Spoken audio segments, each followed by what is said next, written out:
La dernière fois, j'ai testé la caméra EasyCare IG600 et vous aviez été nombreux à aimer ce test. Et donc, aujourd'hui, j'ai voulu aller plus loin.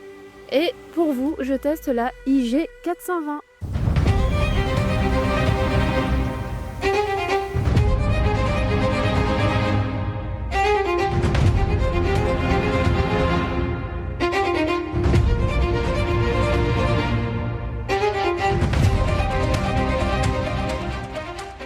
On va voir ce qu'elle vaut en conditions réelles de jour et de nuit, mais avant ça, on va regarder ce qu'il y a dans la boîte.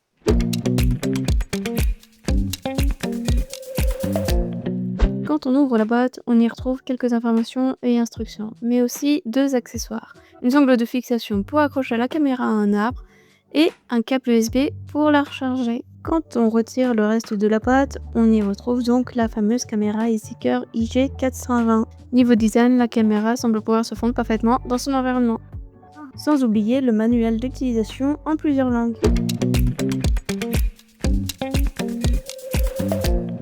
La particularité de cette caméra, c'est qu'elle possède un panneau solaire inclinable, réglable à 5 degrés vers le haut et 15 degrés vers le bas, ce qui permet d'éviter l'accumulation de neige ou de pluie. Pensez à le garder propre en permanence pour un maximum d'efficacité. Sur le côté, on retrouve des loquets d'ouverture et de fermeture de la caméra. À l'arrière, il y a des emplacements pour passer la sangle d'accrochage ou même un câble de sécurité. En dessous, on trouve un filetage qui permet de l'installer sur un support fixe. Juste à côté se situe le compartiment des piles. On peut en mettre 4 pour une autonomie prolongée. À l'intérieur, on découvre comment ça se présente avec son écran intégré. On y retrouve ici les 40 LED infrarouges de 850 nanomètres. Ce sont des LED à faible luminosité, donc très certainement et malheureusement visibles pour les animaux la nuit. Juste à côté, on trouve les capteurs de luminosité qui permettent à la caméra de basculer automatiquement entre le mode jour et le mode nuit. En dessous, on a l'objectif principal, puis le détecteur de mouvement et enfin les différents boutons de navigation. Sans oublier le bouton on-off qui permet tout simplement d'allumer ou d'éteindre la caméra. Enfin, juste en dessous, on retrouve un petit aimant lumineux qui passe du rouge au vert lorsque la caméra est entièrement rechargée. À côté, il y a l'emplacement du câble USB ainsi qu'une zone de réinitialisation de la caméra. Et pour finir, une carte micro SD de 32 Go est déjà intégrée. À savoir que vous pouvez utiliser une carte jusqu'à maximum 128 Go.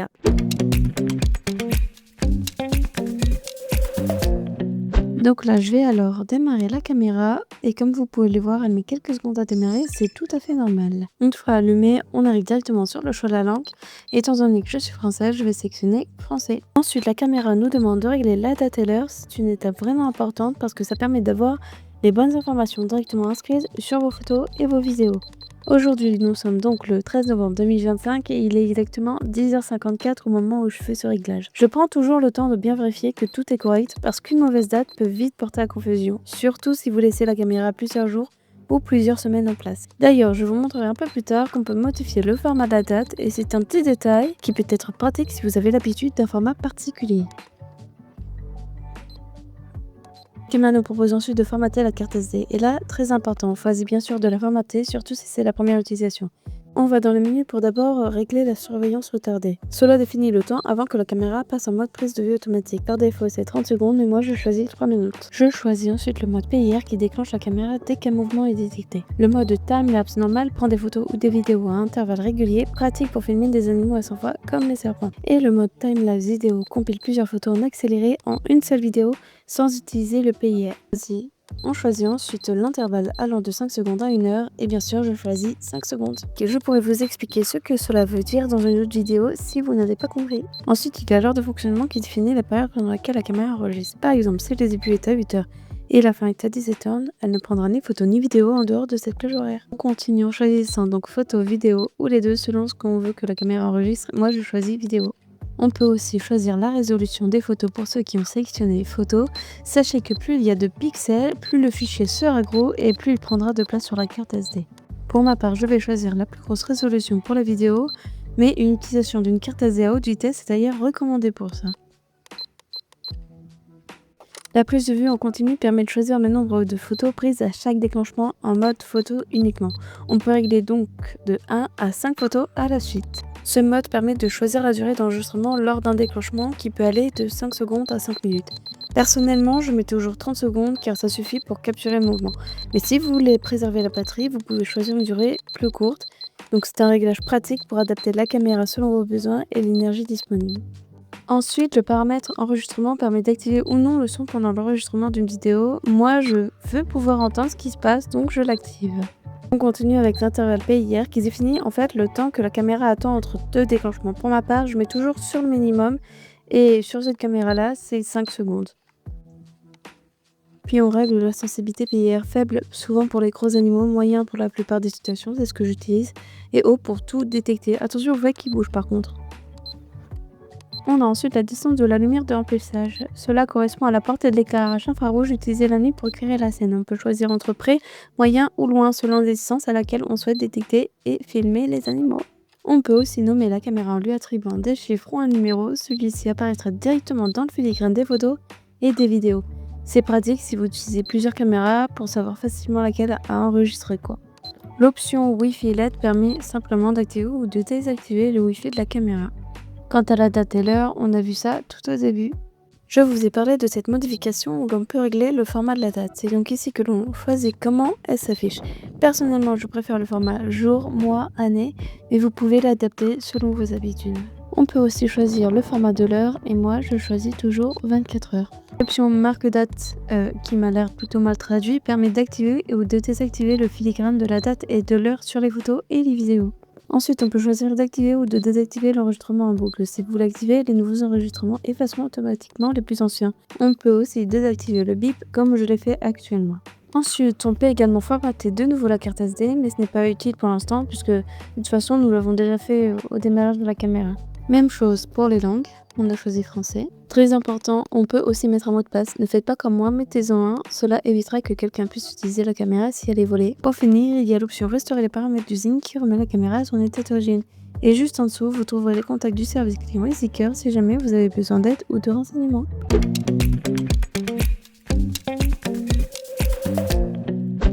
J'ai installé la caméra bien attachée avec la sangle en prenant le temps de la positionner correctement autour du tronc. Je voulais vraiment qu'elle soit stable, qu'elle ne bouge pas avec le vent et qu'elle reste parfaitement en place pendant plusieurs jours.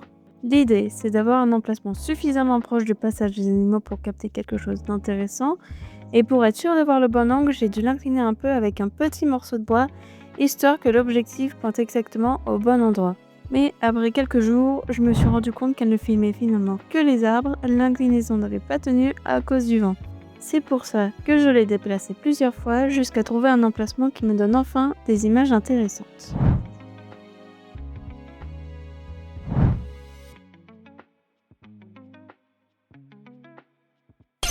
Attendez un instant, vous ne pensiez tout de même pas que j'allais tout vous montrer tout de suite? Entre-temps, la neige est tombée en creuse, alors forcément il fallait que je déplace la caméra pour essayer d'avoir quelques images sous la neige. Au moins, ça nous permet de voir comment elle se débrouille dans des conditions hivernales.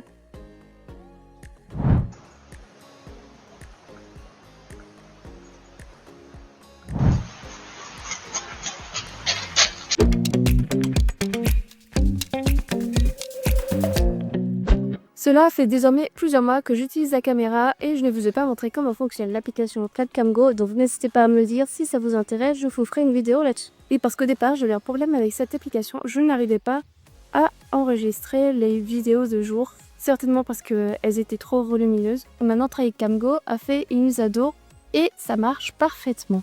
En termes d'autonomie, j'ai remarqué que le panneau solaire marchait parfaitement bien, en sous-bois, par temps gris, par temps neige. Je n'ai eu aucun problème avec ça. Comme à mon habitude, j'ai testé le mode vidéo en caca et j'ai trouvé que les vidéos étaient vraiment très jolies. Que ce soit en mode nuit ou que ce soit en mode jour, la qualité est quand même pas mal. Alors elle n'était pas au même niveau que la EasyCare IG600. De toute façon, je vous montre une comparaison. À gauche, il s'agit de la EasyCare IG600 et à droite de la IG420. Donc on constate bien que la qualité est un peu moindre par rapport à la IG600, mais elle fait très bien l'affaire quand même.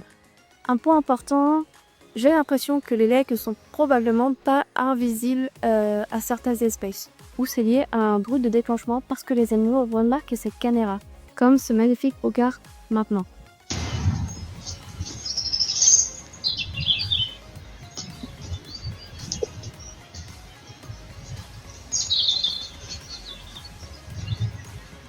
J'ai remarqué aussi que certains textes dans la glage de la caméra sont mal traduits, donc il ne faut surtout pas hésiter à utiliser le manuel d'utilisation pour faire sa image. Aussi, je ne sais pas si c'est normal avec cette caméra-là, mais on ne peut pas désactiver le son de l'allumage de la caméra. Qui fait que quand on est dans un environnement voilà, comme celui-là, dans la nature, on peut forcément embêter les animaux qui sont autour. En tout cas, pour moi, ça reste une caméra fiable, avec un bon rapport qualité-prix. Et évidemment, je n'hésiterai pas à l'utiliser encore et encore. Elle conviendrait parfaitement à quelqu'un qui voudrait sécuriser un endroit, ou alors pour les passionnés de la faune et de l'observation comme moi. Et maintenant, j'espère que vous avez la patience, parce que là, c'est une...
Comme vous l'avez pu constater, il y a de superbes images de jour et de nuit.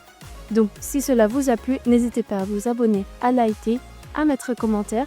Et si vous avez des questions, n'hésitez surtout pas, je suis là pour vous répondre. Salut!